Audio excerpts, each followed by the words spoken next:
Hi, welcome to Soul Tips, simple and practical insights from the Word of God to help you grow spiritually and to live wisely each and every day.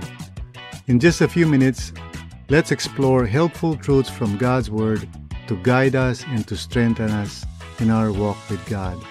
Let's discover today's Soul Tip for real-life discipleship.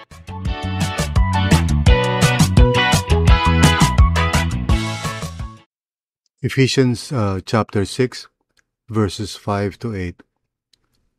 Slaves, obey your earthly masters with respect and fear, and with sincerity of heart, just as you would obey Christ.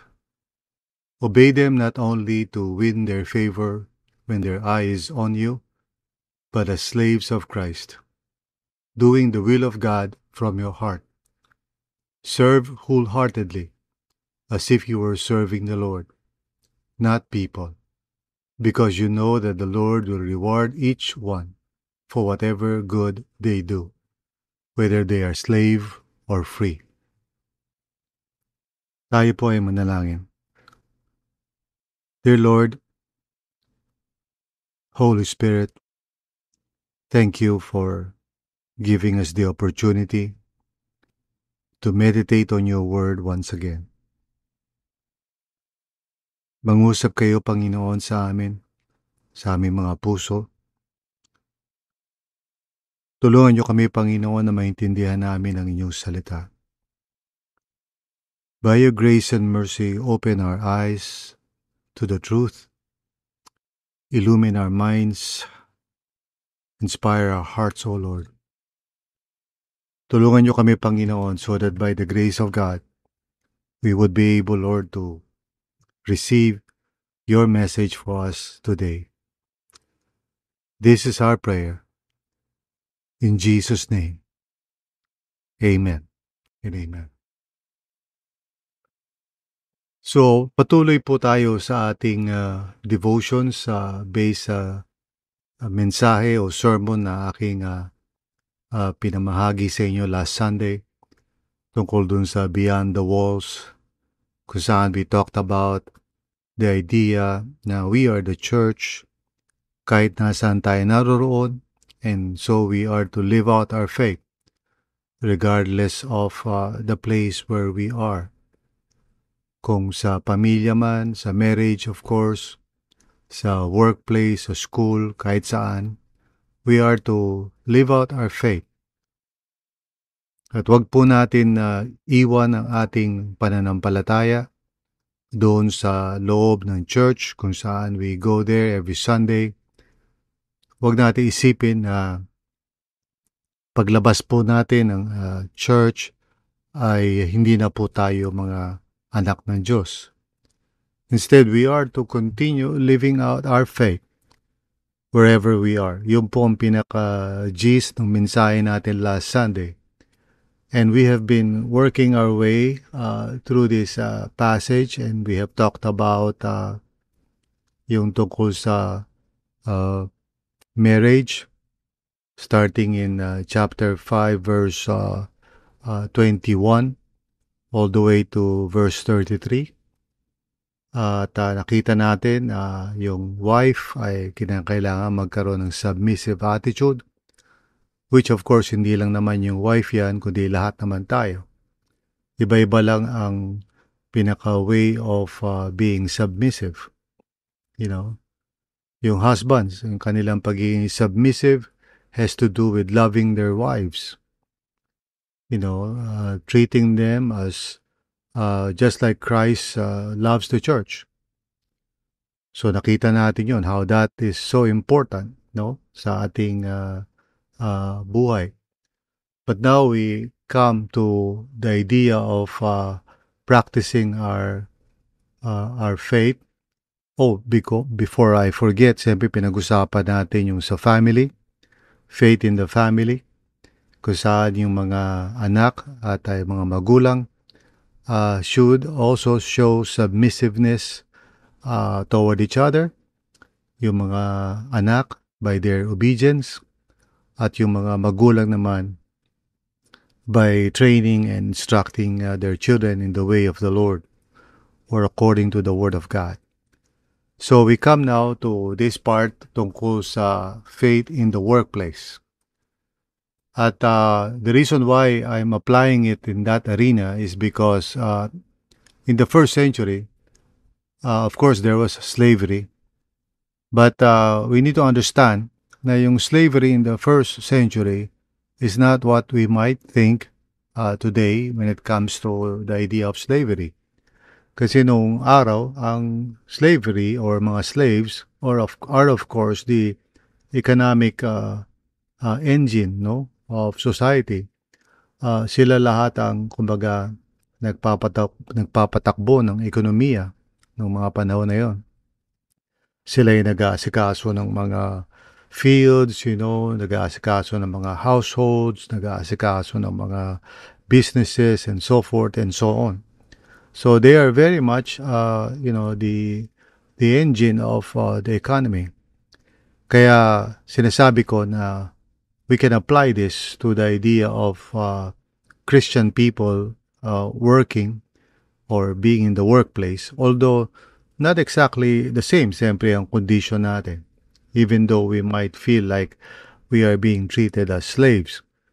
Pero the fact of the matter is that similar ang yung idea na yun, slaves, of course, serving their masters. But, of course, again, with not exact comparison, siyempre, dahil tayo in our lives today, even though we are working for bosses or whatever, hindi naman tayo talaga mga slaves in that sense. Okay? Meron naman tayong mga karapatan. Nevertheless, it's important for us to see the principles that are being taught to the slaves by the Apostle Paul so that we can see how that might translate into our modern day context. So sabi ni Apostle Paul, slaves, okay, ina-address niya muli yung slaves even though in that period or society, yung mga slaves of course are not given that much of an importance. In other words, hindi po sila pinapahalagahan. But for Paul and in the church, slaves are, given honor and significance. That's why they are the first to be addressed. Sabi ni Paul, slaves, obey your earthly masters. Now, if we stop there, Paul would just be saying something na alam na lahat ng tao nung panahon na yun. Slaves, of course, should obey their masters. But look at the way Paul explained this. Una sabi niya, obey your earthly masters. Earthly means referring to, of course, human beings.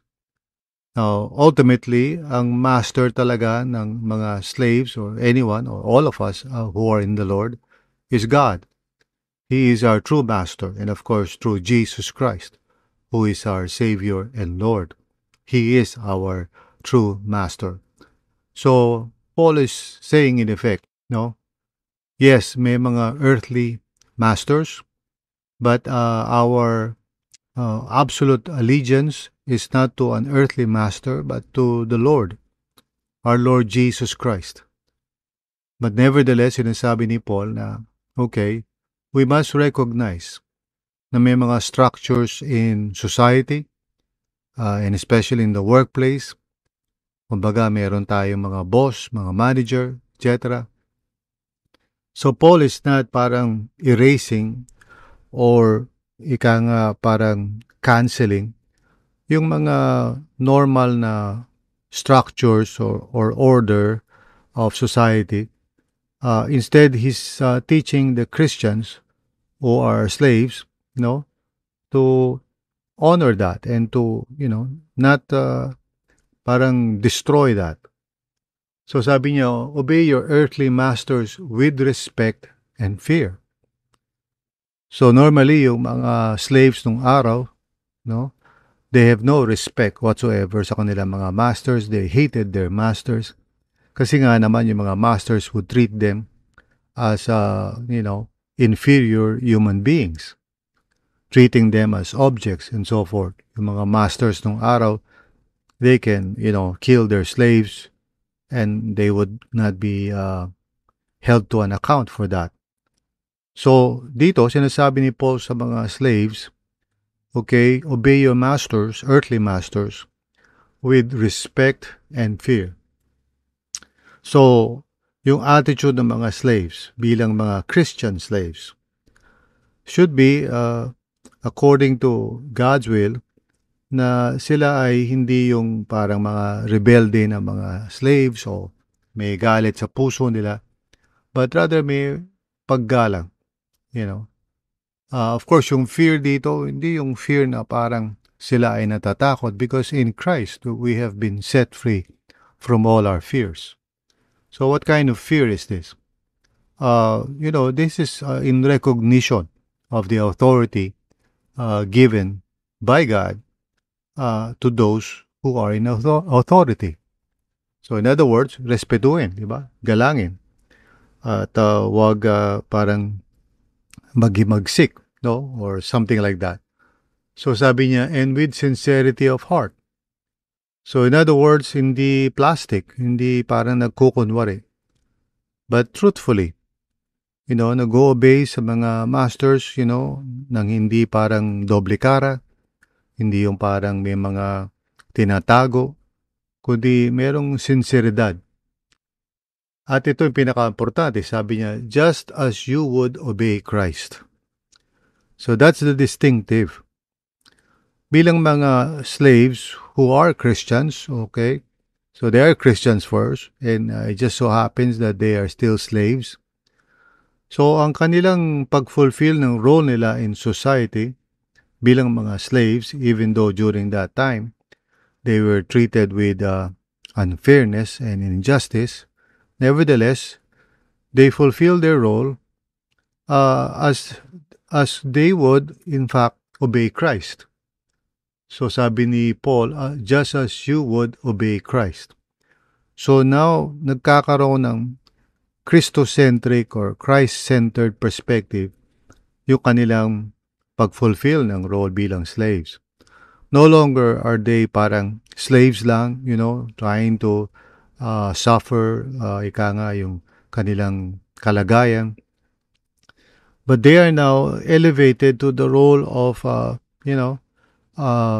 Christians who are serving bilang mga slaves. Sabi niya, obey them not only to win their favor when their eye is on you. Again, may kinalaman to sa sincerity. It is not for the sake of yung parang sumisip-sip o parang nagpapalakas. But really, from the heart, they are obeying. No? Sabi niya, but as slaves of Christ. Again, makikita natin na Paul is reminding the slaves, the Christian slaves, that their true master is Jesus Christ. So ang accountability nila in how they conduct themselves in the world would be based on their faith in Jesus, who is their master and Lord. So sabi niya, doing the will of God from your heart.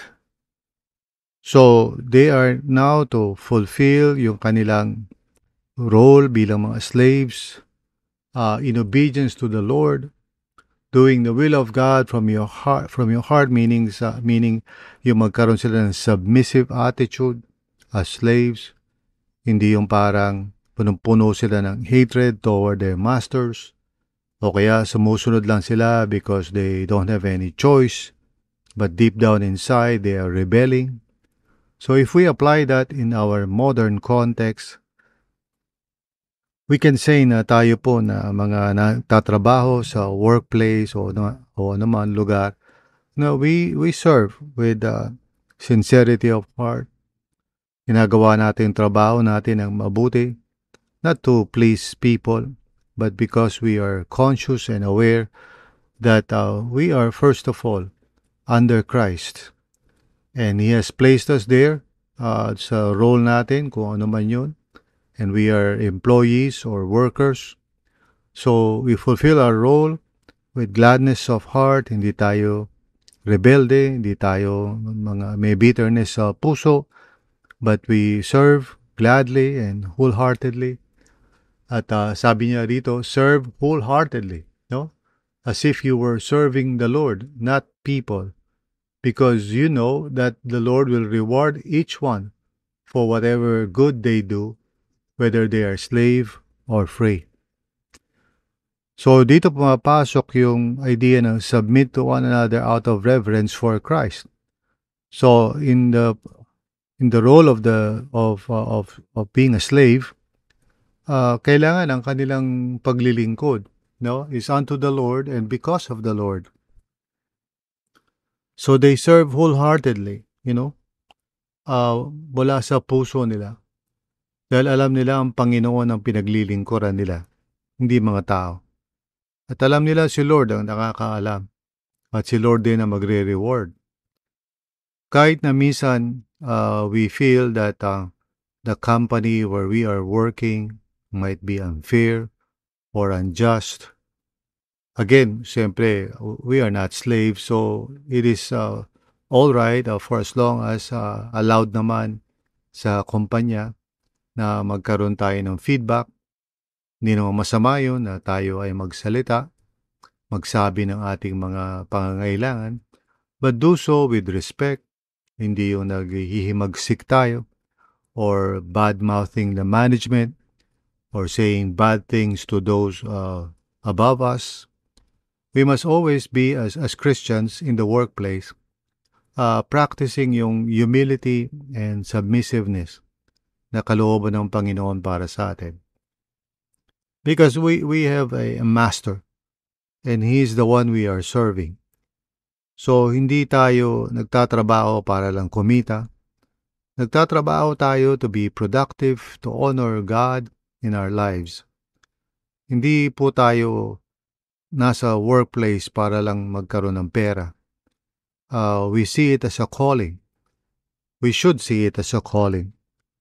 It's what I call a situation in life calling. No? In other words, calling siya, which means it's God's will and God's purpose for us to be productive, not to be lazy, to use our gifts and talents to produce that which is good and beneficial to others, and of course also to provide for our families. So hindi lang po tayo parang mga trabahador lang, nagtitiis, nagtatrabaho para lang kumita. Dapat gawin natin yung work natin excellently, elevate natin yung ginagawa natin as unto the Lord. Whatever it is na ginagawa natin sa trabaho, we must serve excellently bilang mga Christians in the workplace. So this is what it means to practice our faith in the workplace. Hindi tayo dapat naroon tulad ng ibang tao na nagtatrabaho lang pero sa totoo lang masama ang loob nila. Galit sila sa mga tao, galit sila sa management, galit sila sa mga boss nila. Instead, tayo po ay dapat merong pagpapakumbaba habang nagtatrabaho, paggalang sa kapwa, pati sa management, magkaroon tayo ng gratitude. Yes, kung kinakailangan, we can voice out, no? Kung yun naman ay allowed at merong feedback structure naman, we can speak. But let's do so always with respect, with submissiveness and humility. Hindi yung tayo po ay parang nagre-rebelde o naghihimagsik o parang meron tayong axe to grind. No? Let's remain humble and remembering that it is the Lord that we are serving. And it is the Lord who sees what we do. At gawin natin yung mabuti at tama for the glory of God. So ang faith natin should not end doon sa worship hall. It should continue on as we go to our workplace, our families, in our marriage. Kung saan man tayo naroroon, we must continue to be the church, the people of God. Let us be salt and light palagi, kahit nasaan tayo naroroon. Let us pray. Father, maraming salamat sa iyo, Panginoon, for your grace, for reminding us of this truth. And dalangin ko po, dear Lord, that we would truly be practicing or those who practice our faith, not just, O Lord God, on Sundays, but each and every day kung saan man kami naroroon. Maraming salamat po, Panginoon. Thank you, Lord. It is in Jesus' name we pray. Amen and amen. So I hope and pray na nakatulong po sa atin itong ating devotional na ito. And I hope and pray also na by your grace po ay talagang may practice natin yung ating Christian faith wherever we are, no? Lalo na pag nasa trabaho po tayo. Nawa makita sa atin ang pag-uugali ng isang tao na tunay na kumikilala sa Panginoon. So once again, God bless you and may you use this resource, itong devotional natin, to share the Word of God with others. So maraming salamat muli.